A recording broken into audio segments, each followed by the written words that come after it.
Je vous présente un nouveau tutoriel sur CielPay 2015 sur les temps partiels. Nous allons voir comment bien créer un salarié qui est à temps partiel.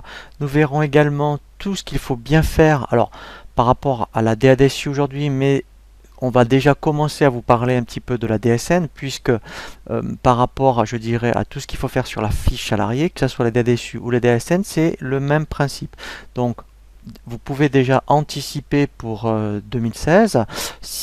Par rapport à 2015, eh bien effectivement, ça va vous entraîner à bien faire les choses par rapport à la fiche salariée dès que vous avez des temps partiels, et si tous les mois, effectivement, vous avez des avenants par rapport au temps partiel, notamment par rapport à tout ce qui est au niveau des modifications des heures, et bien tous les mois, il va falloir effectuer des événements dans la fiche salariée.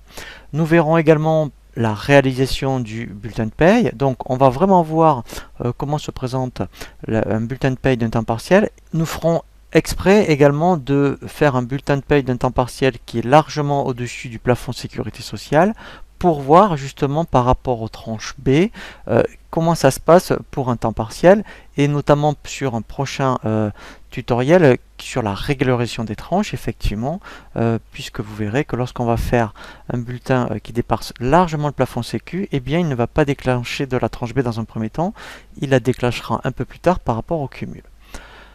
Nous allons voir donc dans un premier temps la création de la fiche du salarié.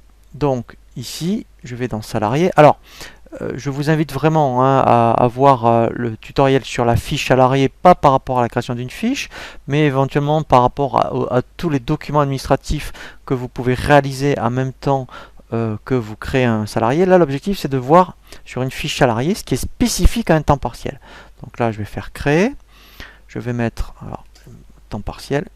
Voilà. En prénom, je mets TP. Voilà. Alors, je fais exprès de ne pas mettre tout au niveau administratif. Alors, bien sûr, dans l'état civil, il faut tout remplir. Donc, tout ce qui est rouge, je vais mettre au moins une adresse. Voilà. 44 Nantes. Voilà. Donc, ce qui est vraiment très important, après, effectivement, c'est l'onglet affectation. Donc, bien sûr, donc ça, quel que soit, je dirais, le statut du salarié. Alors, voilà, donc peut-être qu'il y a un coefficient, voilà, donc ça, je le remplis. Voilà, donc bien sûr, le code emploi, c'est par rapport à l'INSEE.